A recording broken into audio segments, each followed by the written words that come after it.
John Cavardal, or Coach C as I call him, has been an influential teacher in my life, as his ability to connect with his students and his enthusiasm for teaching has played immensely in my success.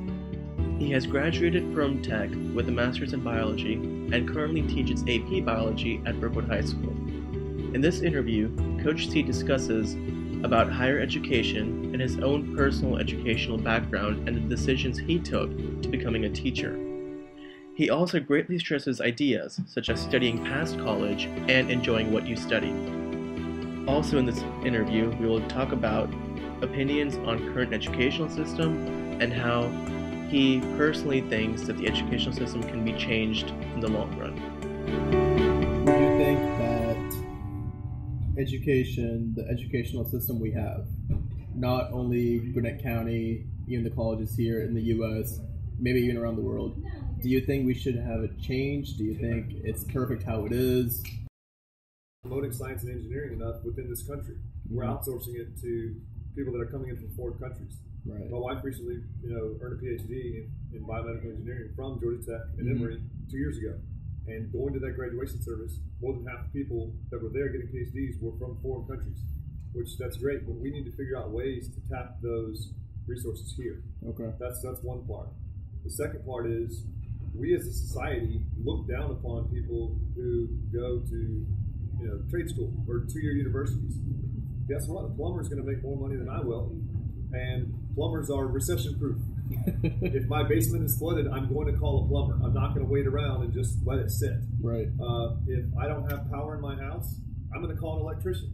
And those degrees are shorter, but that's if you're looking down and projecting for the future needs, we're going to have shortages in those areas because even Gwinnett County says everyone's going to graduate with a 4-year degree. Why? There are some people who shouldn't be doing that. Okay. So we need to meet the needs of our society. We need to do that, and we need to kind of match people's skills with actual jobs rather than just here's a major that won't help you get any kind of future employment. And recently in our class, in our English 101 class, we read an article by Caroline Bird, and it was called "College is a Waste of Time and Money." Oh. And just to summarize it, she talks about how what you just said. You need a degree in some things, but you can end up making more money. Being a teacher or a plumber has less of a degree, less of an education, but in the long term, they'll make more money than you. So, to summarize that article, she talks about how education, in a sense, can be just a waste of your finances and your time in the long run. You spent 4 years in an undergrad. You spent 1 to 2 years in a master's program. And she says that most college students themselves don't prefer going to college. Either they're forced to, or in their family it runs an educational background. Right. And given this article was written in 1975. Wow. And the viewpoint back then was what Caroline Bird describes. And do you agree with her? Do you disagree with her based off this? I agree with certain aspects of that. To say that it's a complete waste of time, I don't agree with that premise, but I agree with certain sentiments that she's raising in that argument. Okay. But no, I do agree that there are some people who aren't ready, and unfortunately they find that out the hard way because they go for a semester, 2 semesters. My sister, that happened to her. My wife's brother, happened to him at Tech, actually, of all places. He lasted for a year and then was gone because he was playing Ultimate Frisbee at midnight and playing video games and all that stuff. So anyway, I get that argument that some people, they don't need to go right away. They need to get some work experience and then decide if they want to go. But yeah, I think that you should have some sort of idea about what it is that you might do by going. What are you trying to accomplish by going to college and not just getting a degree for the sake of getting a degree?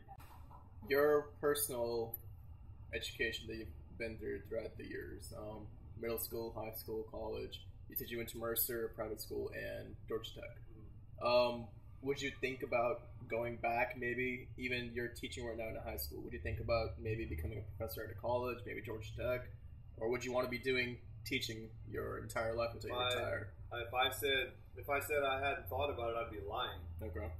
Sometimes within high school, you get caught up with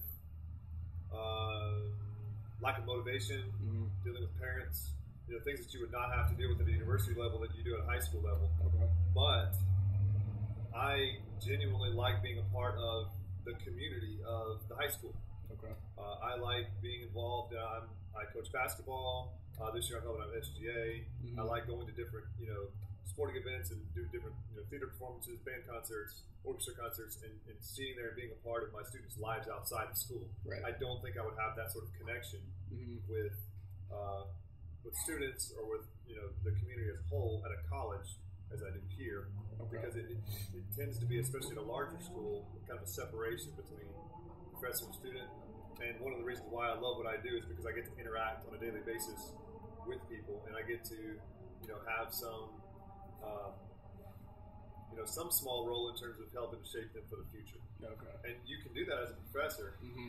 for sure. But I don't know that you can do that on the same level as, well, at least with the subject that I teach, because the subject I teach is very fact-based, Right. and a lot of information to cover. So I'm staying put.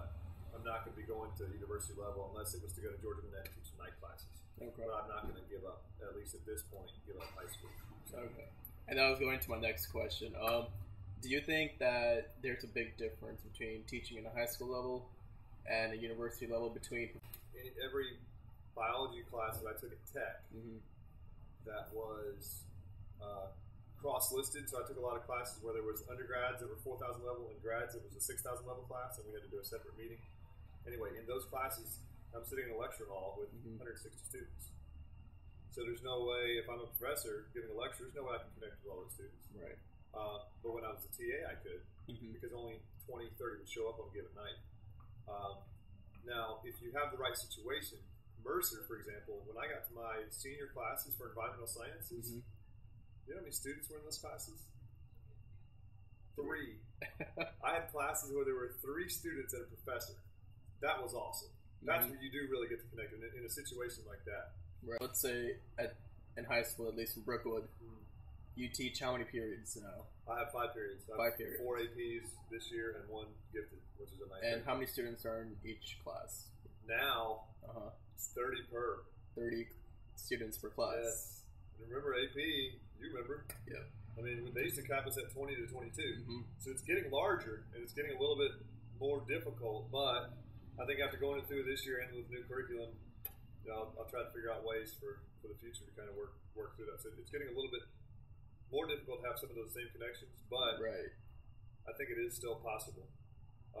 And going back to the connections, I'm not going to be able to connect with every student. Right. The students have to be as receptive as I am in terms of being willing to communicate and all that stuff. Because if you think about it, 5 periods, 30 per. That's again 150 kids That's right like your there. lecture hall. Yeah, It's like your lecture hall. yeah, it's your lecture hall. So it's getting more tougher to It is. connect. It is getting more difficult, and that is in terms of is education going right. That's one way where it's going wrong. Okay. Shouldn't have that many in class. Shouldn't have that many in class. Okay. And that's where, in terms of investment for public education, Mm-hmm. people need at some point. People need to realize that this is not sustainable. Mm-hmm. That we've got to work. I don't know what the solution is. I don't know if it's higher taxes. I don't know if it's better, use of the resources. But this is hurting our potential for the future in terms of education because we need to have smaller class sizes. Would you think that since in high school, say maybe a year or two back, when you didn't have so many kids in one class, the interactions were more? Do you think that when some students reach college, they do poorly because the interaction is not there?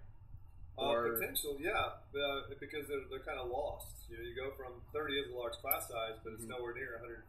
If they go to UGA, they're looking at 300 to 400 right? in the same class. So that sense of connectedness is certainly lost. And so sometimes you may have seen this Mhm. at Tech. Sometimes the tendency then is to just hang out with your high school buddies. It is.